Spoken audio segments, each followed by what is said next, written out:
ស្នេហាស្មៃនេះមិនមែនស្នេហ៍ទេតែជាការទិញលក់វិញបងមានតែចិត្តមិនមានលុយអូនថាស្រឡាញ់គ្រាន់តែជាពាក្យពេលឪពុកអូន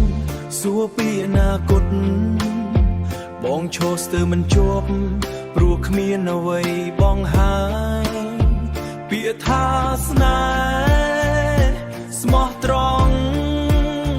សម័យនេះគេយកទៅលក់ហើយស្នេហាអូនគឺលុយមិនមែនបងទេបេះដូងបងក្រីក្រ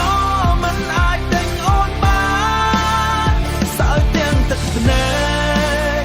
ហើយអ្វីចឹងទៅស្នេហ៍ស្អាតមួយនេះបដូរជាមួយលុយ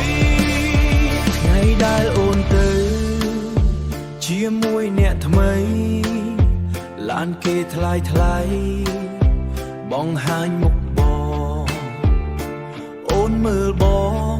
ដូចមនុស្សអត់ដំឡៃហើយស្នេហ៍យើងថ្លៃជារឿងកំប្លែង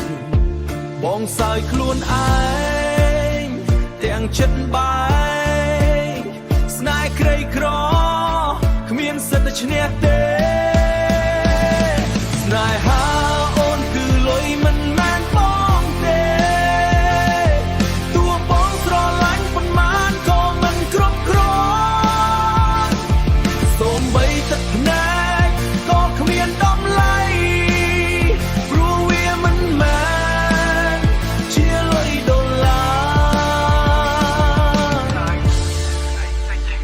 បន្ទាប់មកសំលេងបាក់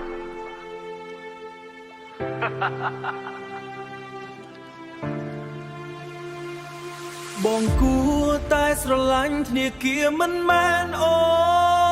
នតែហាអូនគឺលុយបងយល់ហើយមនុស្សក្រីក្រមិនមានសិទ្ធិស្រឡាញ់បងស្រែកប្រាប់មេឃថាស្នេហ៍មិនស្មើគ្នាបើគ្មានលុយ